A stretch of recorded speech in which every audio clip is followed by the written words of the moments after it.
Judging by the state of them now, it's probably long gone.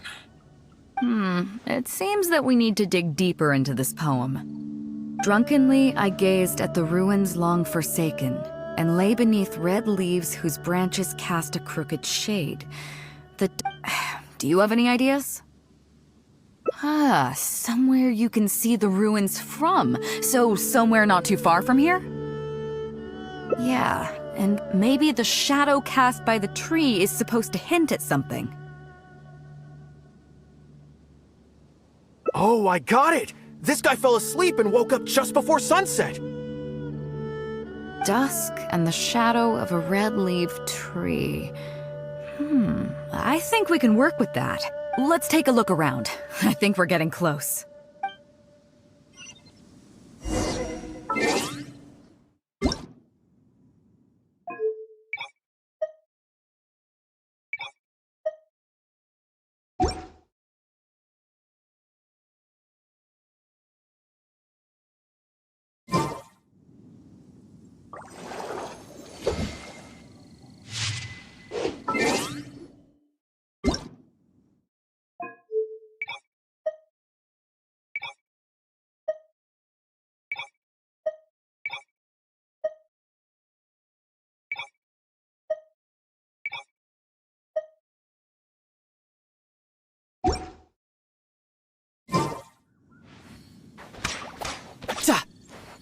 I could get used to this.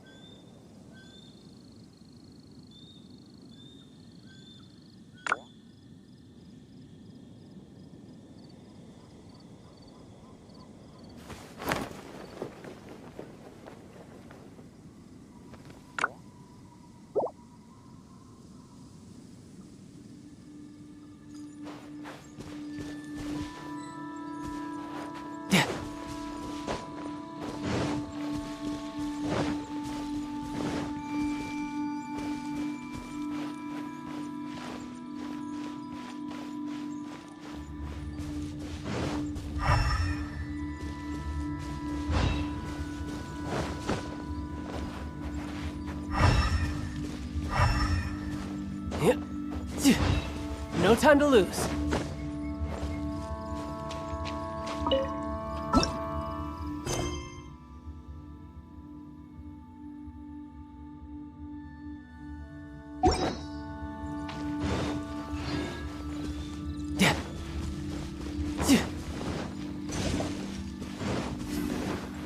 Yep, no time to lose.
I wonder what the rest of the Harbingers are up to. Plotting and scheming on an ever grander scale, no doubt.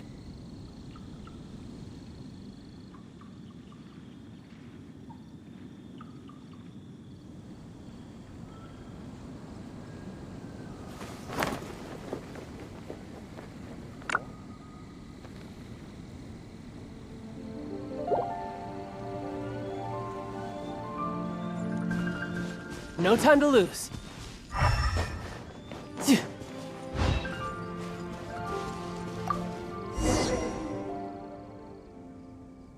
Found it! At long last, the treasure is finally in our hands. A check from the Northland Bank.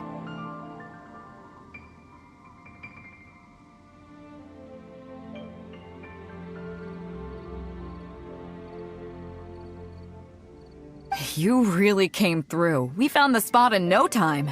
Without your help, I don't think I ever would have gotten my hands on it.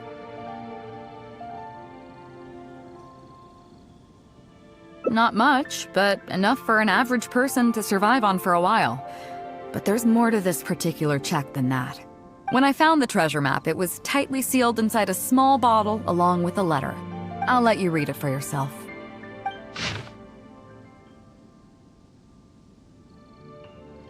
Finished?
Yeah, I can't fault him for what he did, but the way things turned out, all I can say is life is unpredictable.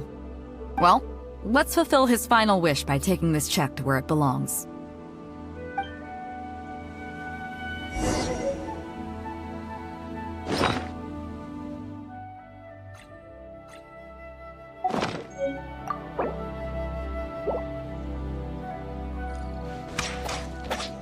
Yeah!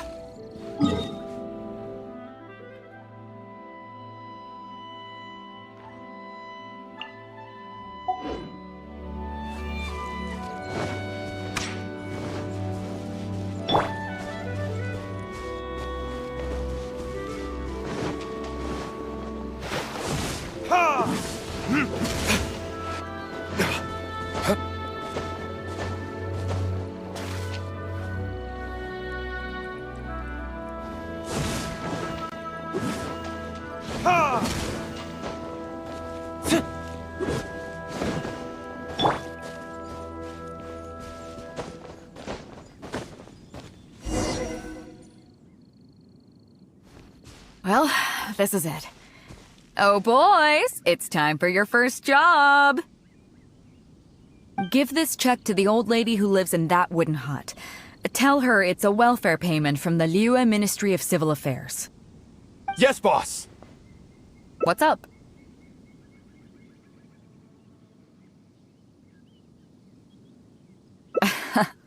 I see. But you only find sakura blooms in certain places, right? It must have been quite a bit of work collecting all these, surely. Let's just pick one, huh? One's enough to show that you care. You've already helped me out so much today. Okay, off you go then. Take her the sakura bloom along with the check. And if she asks, tell her... Your child in a faraway land sends his best wishes.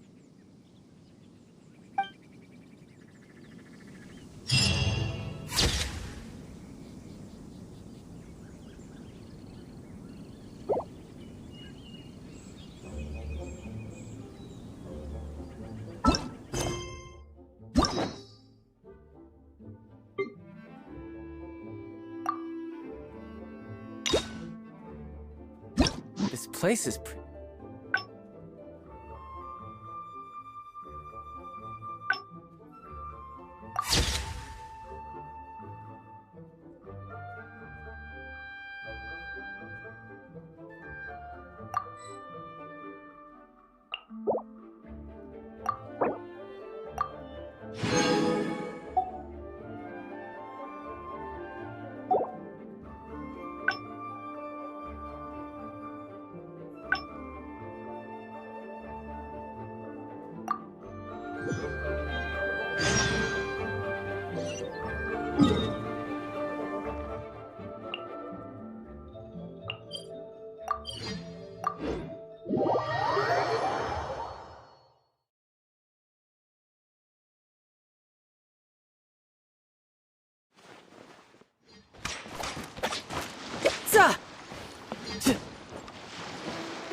So after we dropped you off in Rito, we found a shipwreck nearby.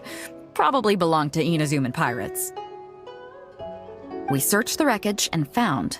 at first, I thought it was a nautical... But after a closer look, I realized it wasn't a map of the sea at all. It was a Liyue treasure map, and no ordinary one at that. Nothing like that. I just mean that the map was a mess. So it was the most I could do to figure out that the treasure was probably in Liyue.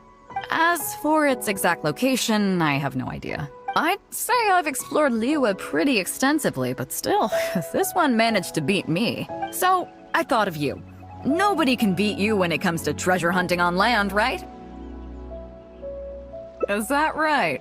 Well then, it looks like I'm in good hands. Here's the map, see what you can make of it. So... Qingce Village. I don't see the resemblance at all. How'd you come to that conclusion? Oh, okay then. I'm definitely a rookie at this. But your word's good enough for me. Time for a trip to Qingce. You're coming with me, of course. I'll need you to help me zero in on the specific location once we're there.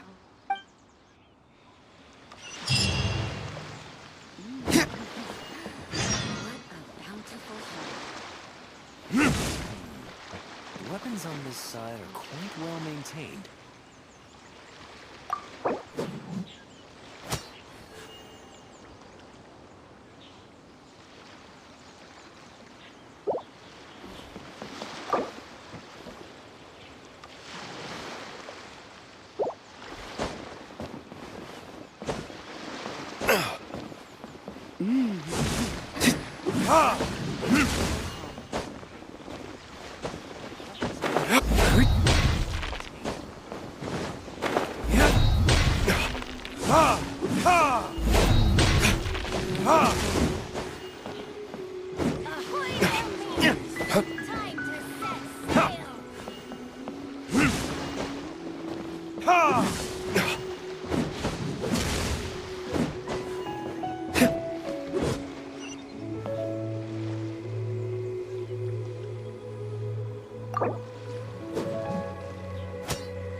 Ahoy there, mateys!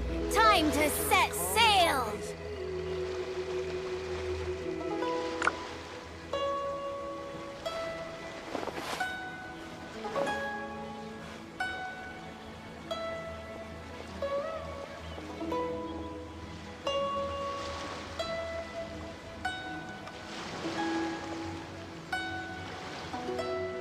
Ahoy there, mateys! Time to set sail! I wonder what's going on up there.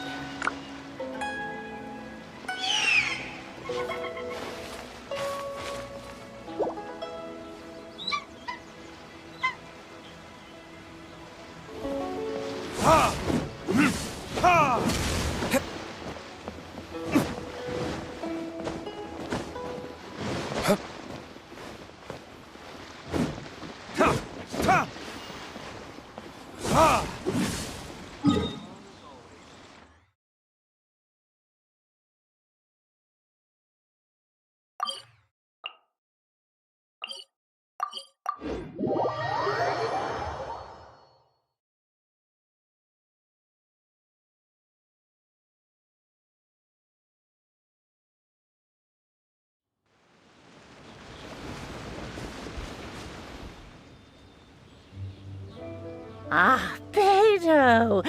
Wow, and the Traveler! My goodness, what's the occasion? Just here to visit us old folks once again? It hasn't been all that long since we last had a visit from the Crux. But I'm glad you picked today.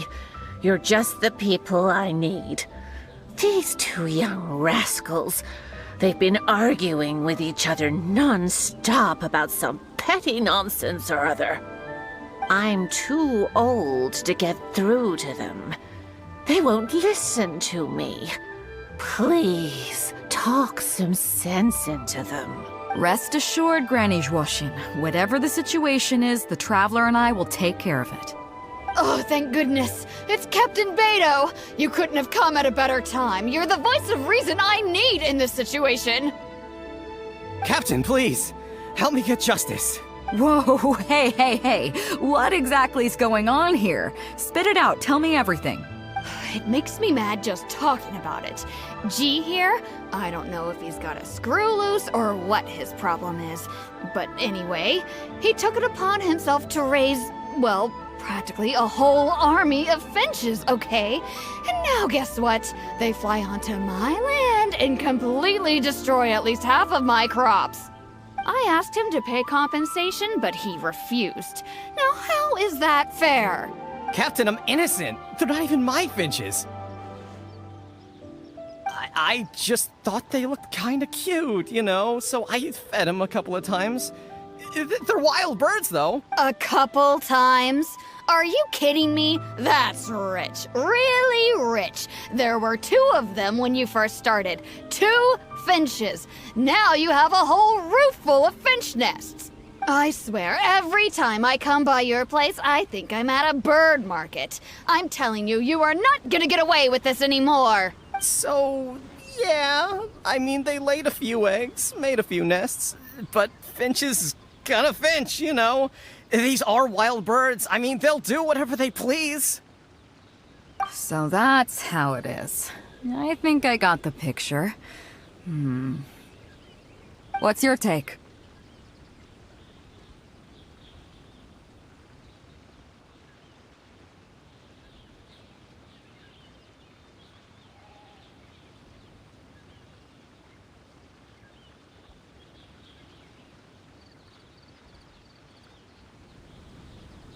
Yeah, you have a point.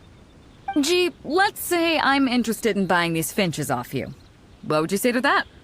Are you serious, Captain? Oh, that would be great. Honestly, with all this trouble they've been causing me lately, they've become a bit of a burden. So if you're happy to take them off my hands, that would be perfect. All right, deal. My only condition is, you have to use some of the money to compensate Wenjing for her losses. Oh, come on. But I never raised them, did I? Well, you tell me. You took my deal, that means you admitted to being the owner, doesn't it? Otherwise, what gives you the right to sell them to me? Captain Beto's right. If you didn't raise them, what makes you think you can go taking her money for them, huh? Well... Don't worry, my offer includes plenty left over for you after deducting the compensation. This way, you get something back for looking after them. Okay then, okay. I'll pay the compensation. I hope you 2 are very grateful indeed to Beto. I dare say no one else will be quite so accommodating toward the people of our village. Granny Zhuoshin, as you know, many of the boys from your fine village do sterling work for the Crux. The fleet wouldn't be what it is today without them, so please think nothing of it. Gee, Wenjing, I guess you're free to go. Captain Beto, you're here. Pops Shing, it's been a long time. How've you been? Don't get me started. I've been having some real trouble with that neighbor of mine, Jen. We keep having the same argument, and it just goes nowhere. I heard you were in the village, so I rushed over to seek your help.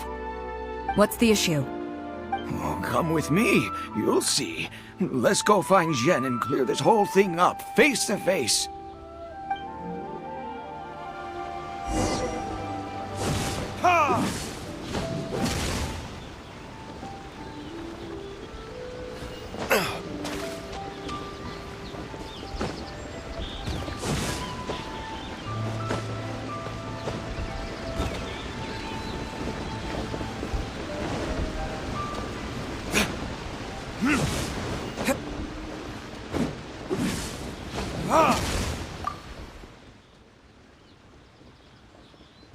Captain Beto, you're here. I heard that you and Pops Shing had a little misunderstanding. So, what's up? Tell me about it. Jen planted a tree on his property a few years back. I had no issue with it at the time. It's just a tree. But a few years on, it's grown taller than the roof of my house. Every morning when I get up and open the window, I just want to feel the sun on my face, but I'm greeted instead by the looming shadow of my neighbor's tree. It really affects my mood.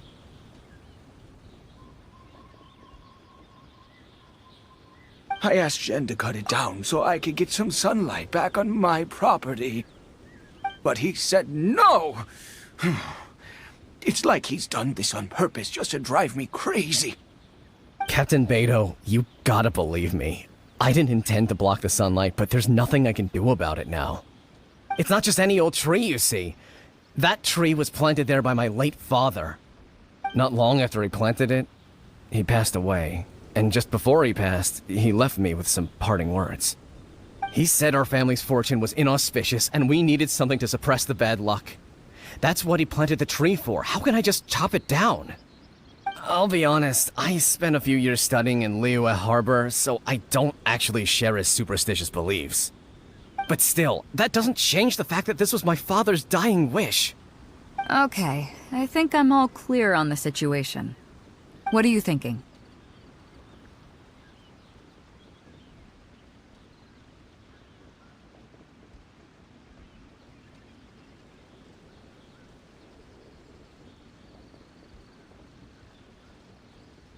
Yeah, you have a point.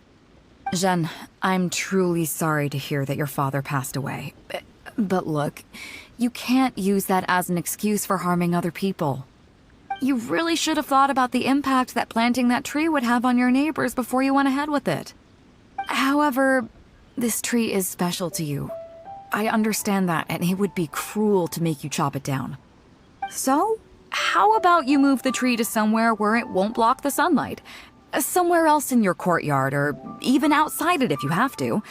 Just as long as it stops posing a problem for Pops Xing. Jen, Pops Xing, thoughts? Your idea works for me, Captain Beto. Forcing Jen to cut it down was never my real goal. I just want some sunlight back. That's all I ask. Honestly, I already considered that. It's a nice idea, but the tree's way too big. We haven't got the manpower in the village to take on a task like that. Oh, you don't need to worry about that. I'll just have my crew head down to the harbor and find you a few pairs of strong arms. Problem solved.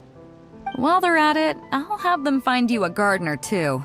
This tree's a little overdue for a manicure. Wow, thank you so much, Captain Beto. Now that this is resolved, it'll be such a relief to be able to put it all behind me.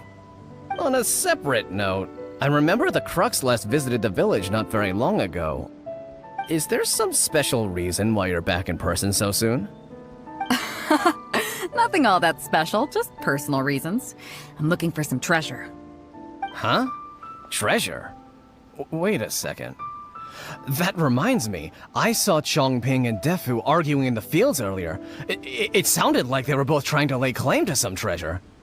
I don't know if it's related to the one you're looking for, but anyway, they're probably still there now. Really?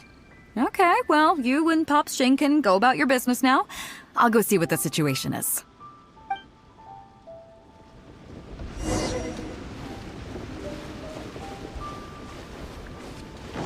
Ha! Ha! Ha!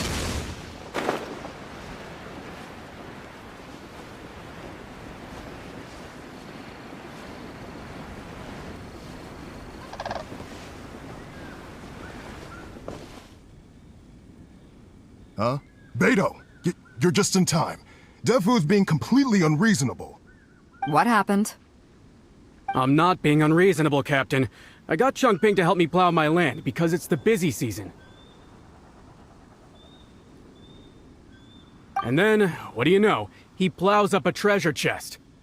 Way I see it, it's my land, so the treasure belongs to me, right? I think it's a pretty clear-cut case. You say that, Defu, but what you're forgetting is that I came to help you plow your fields out of the goodness of my heart, and you haven't paid me a single mora.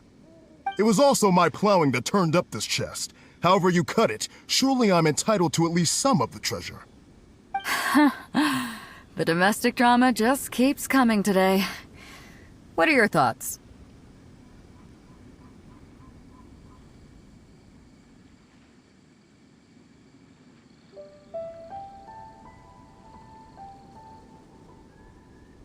Okay, I think I'm up to speed here. If you two really want to take this further, I can get a legal expert from Liyue Harbor to adjudicate. As for the costs, I'll cover them. What do you think?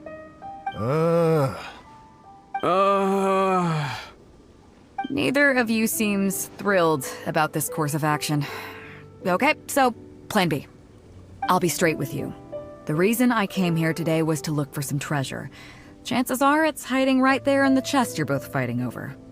So, how about you two stop fighting over it and do me a favor by handing it to me?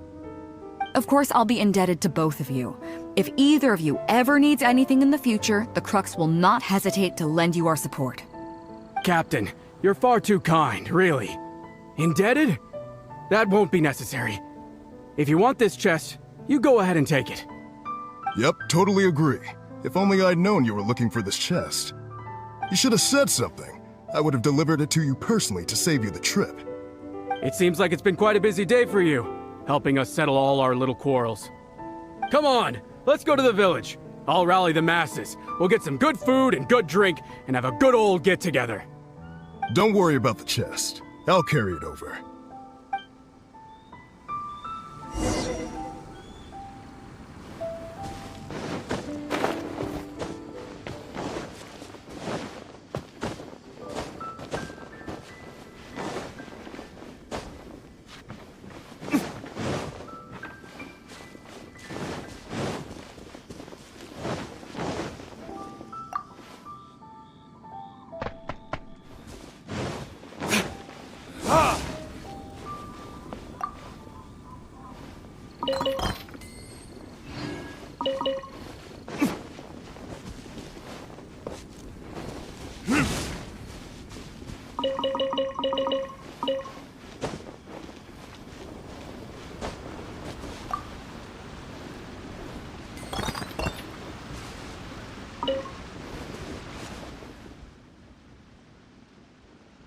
What a fine day today has been.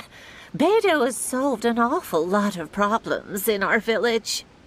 She sure has. Without Captain Beto, that compensation payment would have bankrupted me. Yeah, and if it weren't for Captain Beto, I'd still be arguing with Pops Xing. Hear, hear! We have plenty to thank Captain Beto for, I'm sure. I propose a toast in her honor. To Captain Beto. Cheers! I couldn't ask for more than the chance to get everyone together and drink to our heart's content. Cheers!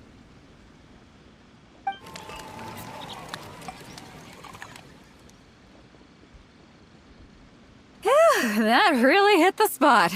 Want to get some air? The view in this place is pretty good. We can take a look through the contents of that chest while we're at it. Chongping placed it by the water wheel.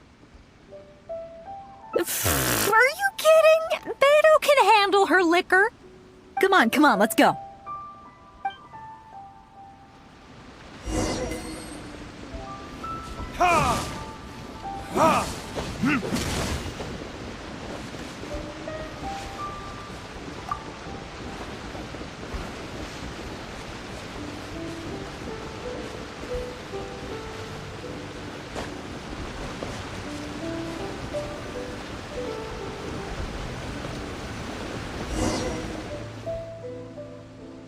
So, I've been thinking.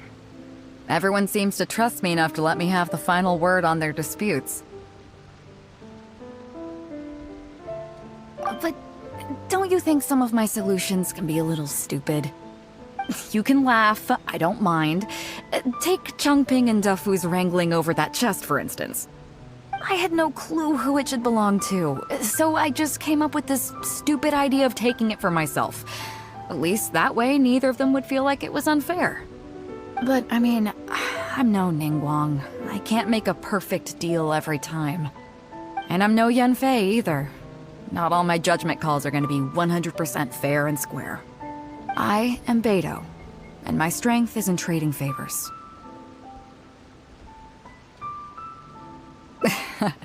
You think I should be more selective? Some people think their favors are so valuable that they need to plan out how and when to use them to maximize the return on their investment. They view the favor as a bargaining chip. Others see doing favors as a burden, not worth anything in monetary terms and prone to getting you locked in a cycle of constantly returning the favor back and forth. But the way I see it, favors are what keep people connected to one another. Over thousands of years, the people of Liyue have created bonds between each other by doing someone a favor here and asking for a favor there. This means that no individual is truly on their own out there. When someone falls down, there's an invisible net made of human connections, waiting to catch them and get them back on their feet. Over the years, I've come to owe favors to a great many people, and many other people have come to owe me one. These are the countless bonds between us, like so many fish in the sea. And they're the reason that the Crux and I have survived the countless hardships we've faced.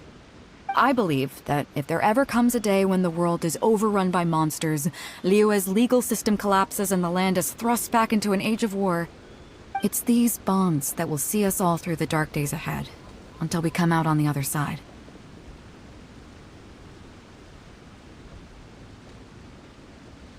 I'm not saying that. But either way, we have a pretty firm bond between us already, don't you think? Was this wind brewed in a winery? It's making me lightheaded. I feel like I'm forgetting something. Something we were literally just talking about. Oh, yeah, the chest! Oh, I got so immersed in our conversation that I forgot all about the main event. Come on, let's open it up and see what's inside.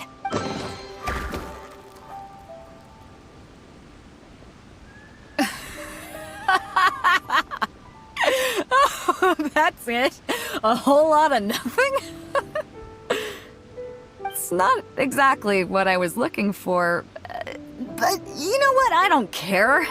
The fun part was going on a treasure hunt with you. Come on, let's get back to the party. Tonight, we go big before we go home.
Guess we can rest a bit.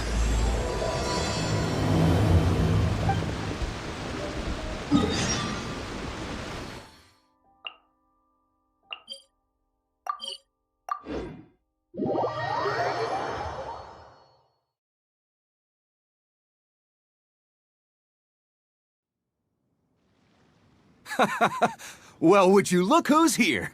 Looks like it's going to be a day to remember. Guys, look who the sea washed up! Ahoy there, traveler! So Captain really did invite you to join the homecoming celebration.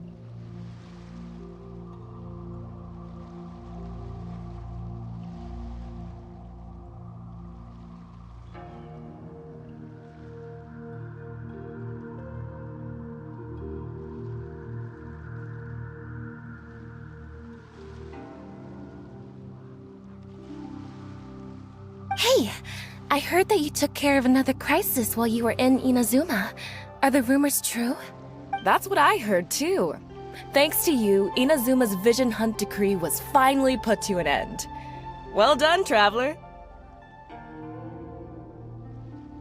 Captain's got quite the eye for people. She said she was sure that your trip to Inazuma would stir up some waves. And sure enough... Look at you, being so modest. We all know what you did to protect... I've heard that they tell stories about you and monsters. I'd say... That's right. Hey, what do you... I was worried you'd be too busy to show up. Oh, Captain on deck! Captain! Yeah, come on, Captain. Oh, he's on board right now for this. Yeah, but just... All right. So it goes without saying. No doubt about that. But then again, so should a hero really drop? Well, if that were the case. Right.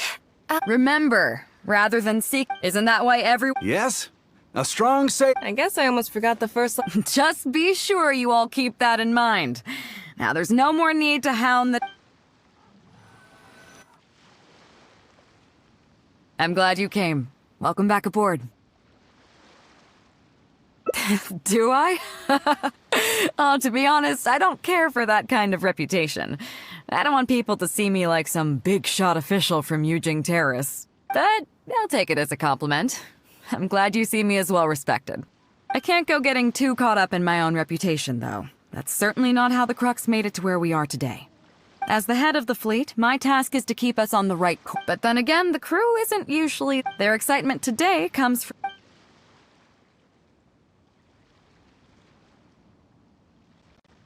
Oh, is that so? Well, it just so happens that we're doing some recruitment and training for new crew members while we're back.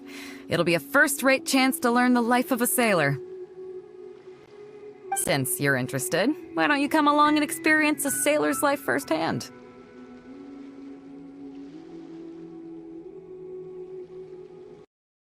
I'm curious to see if you'll take the sea by storm in the same way you have on land.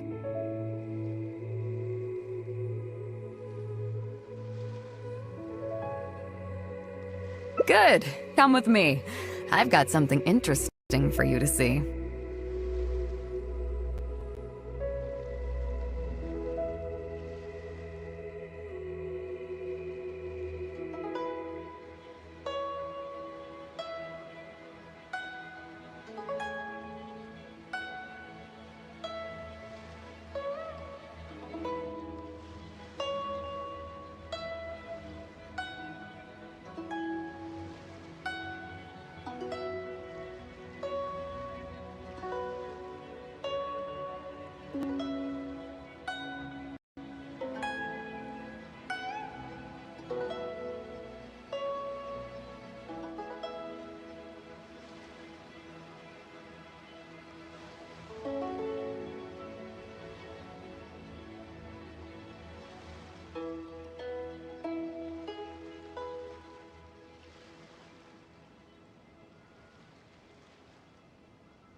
Chief Mate Juza's breaking in the newcomers, but I think we can spare you the tedium of that.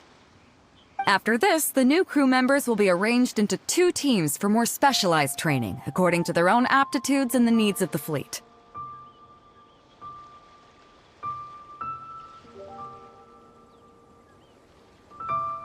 One team will learn comprehensive survival skills, including maritime emergency rescue, marine meteorology, psychological counseling, and so on.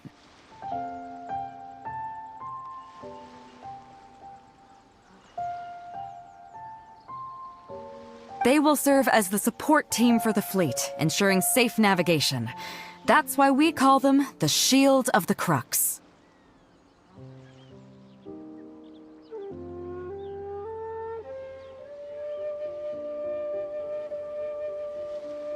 That's right.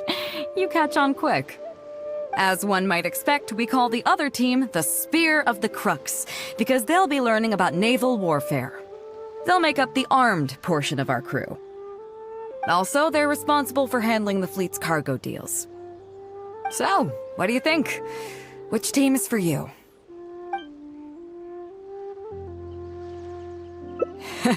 You truly are an adventurer at heart. Let's start with the fundamentals for any armed crew member. Basic boat handling. Follow me.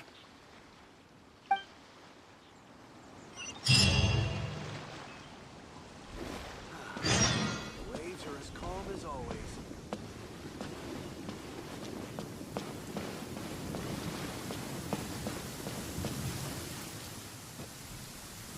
These are some older skirmish boats that we keep on the Alcor as backup. Although they've been made redundant by newer models now, they're still fully kitted out. They're perfect for when we need to do simulated battles as part of crew training.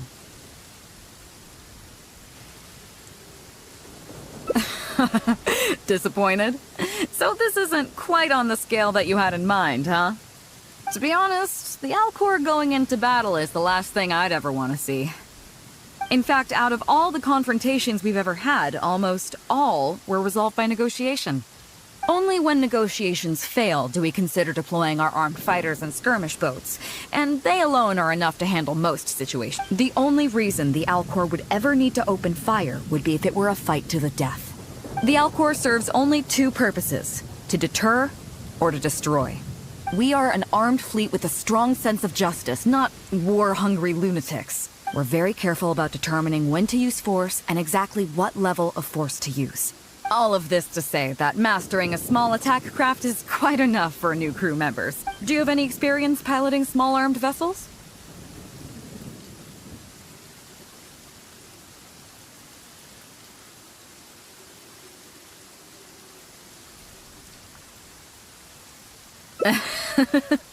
You're the first person I've ever met who's so dismissive of the power of the sea. But I guess to put it another way, you're already a seasoned veteran, huh?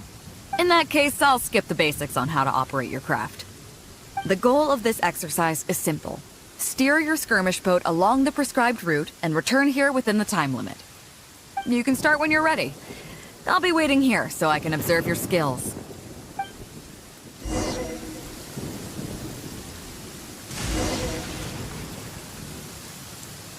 Ha!